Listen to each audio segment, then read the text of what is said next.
3000 মেহমান নিয়ে দুপুরের খাবার খাবো। সাহাবী কয় আমি তো ওনার জমিনে নাই, 3000 মানুষকে আমি একটা বকরি দিয়া কিভাবে খাওয়াবো, 1 কেজি আটার রুটি আমি কিভাবে খাওয়াবো, ঠিক কিনা বলেন? বলতে পারেন হুজুর বিশ্বাস করি না, কিভাবে এমনটা হয়? আমার নবী হলেন বরকতের নবী। আল্লাহু আকবার। যেই শামের জন্য আল্লাহর নবী দোয়া করেছেন, যেই বিলাদুস শাম, যেই সিরিয়ার জন্য আল্লাহর নবী দোয়া করেছেন, নবীর বয়স মাত্র 12 বছর। কয় বছর? সেই 12 বছর বয়সে তার চাচা আবু তালেব তাকে নিয়ে মদিনাত মক্কা থেকে সিরিয়ায় দামেস্কে ব্যবসা করার জন্য গিয়েছিলেন। আল্লাহর নবী তখন অল্প বয়স, তিনি মরুভূমির প্রচন্ড রৌদ্রের তাপে, বালুর তাপে আল্লাহর নবী একটু অসুস্থ হয়ে গেলেন, ক্লান্ত বোধ করলেন। চাচা আবু তালেব বললেন, ভাতিজা তুমি ক্লান্ত হয়ে গেছো, আমি তোমাকে কোথায় বিশ্রাম দিব? মরুভূমির মধ্যে তো কোনো বিশ্রামের জায়গা দেখি না, তেমন কোনো বড় গাছও নাই যে গাছের নিচে তুমি বসবা। সেই জর্দানের মরুভূমি এলাকায়, সীমান্ত এলাকায় একটা মৃত গাছ দেখা যায়। চাচা আবু তালেব নিয়ে আল্লাহর নবীকে ওই মৃত গাছের নিচে বসালেন।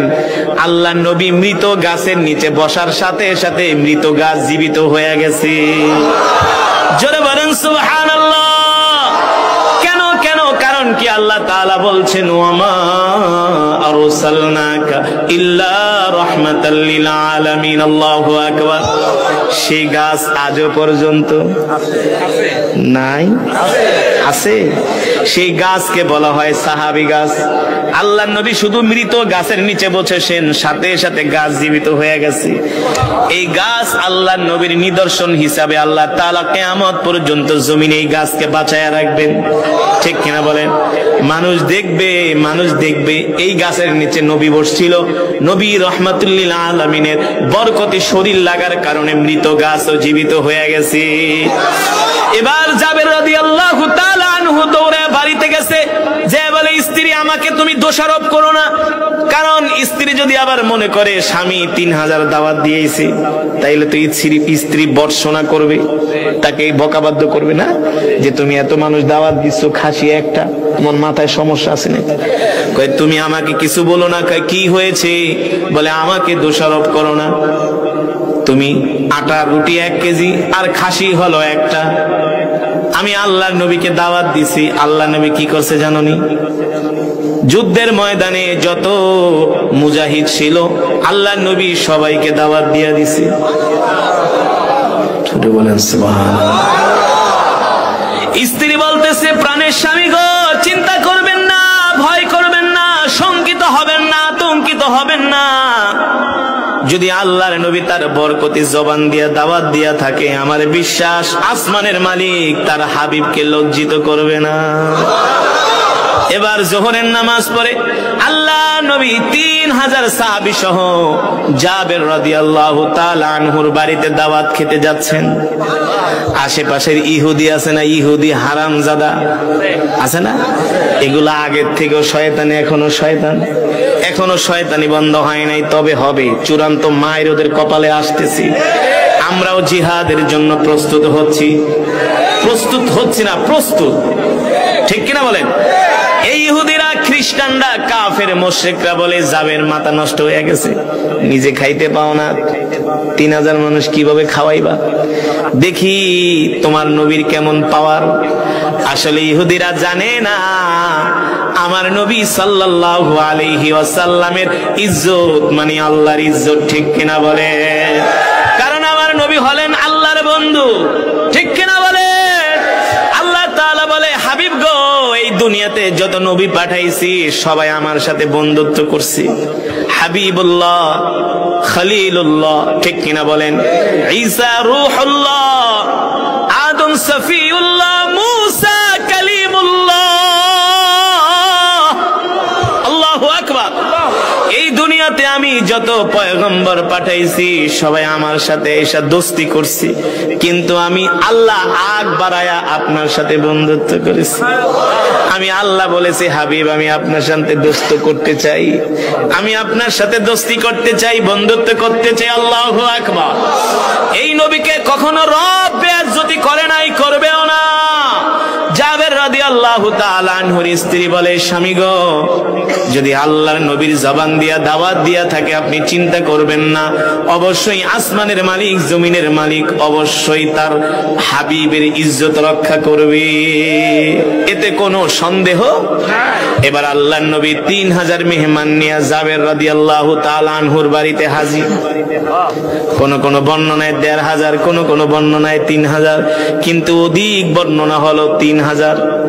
3000 সাহাবী নিয়ে আল্লাহর নবী জাবের রাদিয়াল্লাহু তাআলা আনহুর বাড়িতে হাজির। এবার সাহাবীর চেহারার দিকে তাকায় আল্লাহর নবী বুঝতেছেন যে তার প্যালপিটেশন হয়ে যাচ্ছে। চিন্তা লাগে না? এত মানুষকে কেমনে খাওয়াবে, কিভাবে? এটা তো সম্ভব না। হাড্ডিও তো এক একজন ভাগে পাবে না, গোস্ত তো দূরের কথা, জোলও পাবে না, ঠিক কিনা বলে? আল্লাহর নবী ডাক দিছে, তাআলাও ইয়া জাবের, এদিকে আসো। কি চিন্তা করতেছো? জাবের রাদিয়াল্লাহু তাআলা আনহু মুস্কি হাসি দিয়া বলে, না গো আল্লাহর নবী, চিন্তা করি না, আপনি আছেন, আমার রব আছে। তার কি কোনো চিন্তা আছে নাকি? জোরে বলেন, হাসবুনাল্লাহু ওয়া নি'মাল ওয়াকিল, নি'মাল মাওলা ওয়া নি'মান নাসির। আসমানের মালিক জমিনের মালিক আরশের মালিক ডাক দিয়া বলেন যে আমার উপর ভরসা করে, আমার উপর ভরসা করে, আমি আল্লাহ তার জন্য যথেষ্ট হয়ে যায়। আল্লাহর নবী রাহমাতুল লিল আলামিন ডাক দিয়া বলে, জাবের এদিকে আসো, চিন্তা করো না, টেনশন করো না। তুমি ভাবতেছো এত মানুষকে তুমি কিভাবে খাওয়াইবা? খাওয়াবা তুমি না, খাওয়াবেন কি? আল্লাহ। জোরে বলেন। যাও গোস্তের পাত্রটা নিয়ে আসো, রুটির পাত্রটা নিয়ে আসো। এবার জাবের রাদিয়াল্লাহু তাআলা আনহু আল্লাহর নবীর সামনে গোস্তের পাত্র আর রুটির পাত্র হাজির করলেন। আল্লাহর নবী বিসমিল্লাহ বইলা পাত্রের উপরে হাত দিলেন। হাত দিয়া বললে, যাও তুমি তোমার স্ত্রীকে বলবা যারা এই গোস্তগুলো বেড়ে দিবে, রুটিগুলো বেড়ে দিবে, তারা যাতে ঢাকনা না উঠায়। পুরোপুরি ঢাকনা উঠাবে না, অর্ধেক উঠাবে, আর শুধু বাড়তে থাকবে। জোরে কোন আল্লাহু আকবার, আরে জোরে বলি আল্লাহু আকবার। এইভাবে করে অর্ধেক ঢাকনা উঠায়, আর গোস্ত বাড়তেছে, রুটি বাড়তেছে, খাচ্ছে খাচ্ছে জোহর থেকে আসর পর্যন্ত। খেতে খেতে সবার খাওয়া শেষ। সুবহানাল্লাহ। আশেপাশের ইহুদি গুলো, মুশরিক গুলো তাকায় তাকায় দেখতেছি, কিরে এমন ঘটনা তো জীবনেও শুনি নাই। তোরা শুনবো থেকে? তোরা তো মুদ খাওয়াই না জাত, তোরা তো গরুর মুদ খাওয়াই না জাত, আর আমরা হলাম দুধ খাওয়া জাত, ঠিক কিনা বলেন? তোরা খাস গরুর মুদ, আমরা খাই গরুর দুধ, তোরা কোথা থেকে শুনবি? এই মুশরিক কাফেরেরা বলে, জাবের এই ঘটনা তো জীবনেও দেখি নাই। কোত্থেকে দেখবি? তিনি তো রাহমাতুল লিল। এবার 3000 মানুষের যখন খাবার শেষ হয়ে গেল, আল্লাহ নবী ডাক দেয়া বলল, জাবের কি অবস্থা? নবীজি গোস্ত টানতেছে, শুধু বের হইতেছে, শেষ হয় না। আল্লাহ নবী বলে, আমিও এখন পর্যন্ত খাই নাই, এবার আমাকে দাও। দেখেন কেমন দয়ার নবী, মায়ার নবী। আল্লাহ কোরআনুল কারীমে সে কথাই বলছেন, লাকাদ জাআকুম রাসূলুম মিন আনফুসিকুম আজিজুন আলাইহি মা আনিতুম হারিসুন আলাইকুম বিল মুমিনিনা রাউফুর রহিম। আল্লাহু আকবার। ফাইন তাওয়াল্লাউ ফাকুল হাসবিয়াল্লাহু লা ইলাহা ইল্লাহু আলাইহি তাওয়াক্কালতু ওয়া হুয়া রাব্বুল আরশিল আযীম। আল্লাহু আকবার। আল্লাহ রাব্বুল আলামিন ডাক দিয়া বলেন, নবী দুনিয়ার মানুষদেরকে বলে দেন, হে দুনিয়ার মানুষ, আমি আল্লাহ তোমাদের মধ্য থেকে তোমাদের জন্য এমন একজন নবী পাঠাইছি, যেই নবী কিনা তার জীবনের চেয়েও তোমাদেরকে ভালোবাসে। শুধু তার জীবনের চেয়ে না, তার পরিবারের চেয়েও তোমাদেরকে ভালোবাসে। আল্লাহু আকবার। শুধু তার পরিবারের চেয়ে না, তার সন্তানের চেয়েও তোমাদেরকে ভালোবাসে। আল্লাহু আকবার। দেখেন নবী আগে না খাওয়ায়া সাহাবীদেরকে, ঠিক কিনা বলে? নবীজি আগে খায় নাই, আগে সাহাবীদেরকে খাওয়াইছে। এবার খাওয়ানোর পরে বলে, এ সাহাবী জাবের, এবার আমার জন্য খাবার নিয়ে আসো। এবার সাহাবী জাবের রাদিয়াল্লাহু তাআলা আনহু আল্লাহর নবীর জন্য খাবার আনলেন। আল্লাহর নবী পরিতৃপ্ত হয়ে খেলেন। আল্লাহর নবী খাওয়ার পরে বললেন, জাবের তোমরা তো খাও নাই? বলে, না খাই নাই। তুমিও খাবা, তোমার স্ত্রী তোমার সন্তানরাও খাবে। আর জোরে বলেন সুবহানাল্লাহ। এবার জাবের রাদিয়াল্লাহু তাআলা আনহু নিজে খেলেন, তার স্ত্রীকেও খাওয়াইলেন। খাওয়ানোর পরে আল্লাহর নবী ডাক দিয়া বলে, জাবের যাও এবার বিসমিল্লাহ বলে গোশতের ঢাকনাটা উঠাও, রুটির ঢাকনাটা উঠাও। কি অবস্থা! আল্লাহর নবী যেভাবে বলেছেন জাবের রাদিয়াল্লাহু তাআলা আনহু ঠিক সেভাবে গোশতের ঢাকনাটা উঠালো, রুটির ঢাকনাটা উঠালো। এবার আল্লাহর নবীর সামনে আসলেন। আল্লাহর নবী জিজ্ঞেস করেন, এ জাবের কি অবস্থা গোশতের, কি অবস্থা রুটির? জাবের রাদিয়াল্লাহু তাআলা আনহু বললেন, ফিদাকা আবি ওয়া উম্মি ইয়া রাসূলুল্লাহ, ওগো নবীজি আপনার জন্য আমার মা বাবা কুরবান হয়ে যাক, আপনার জন্য আমি কুরবান হয়ে যাই। আপনি রহমতের নবী, আপনি বরকতের নবী।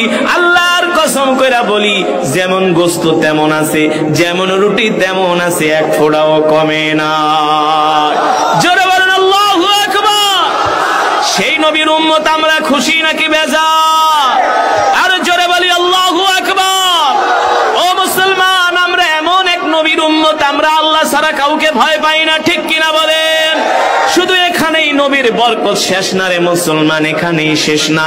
আল্লাহর নবী যখন মসজিদে নববীতে কোরআনের বয়ান করতেন, আল্লাহর নবী যখন মক্কা থেকে হিজরত করে মদিনায় গেলেন,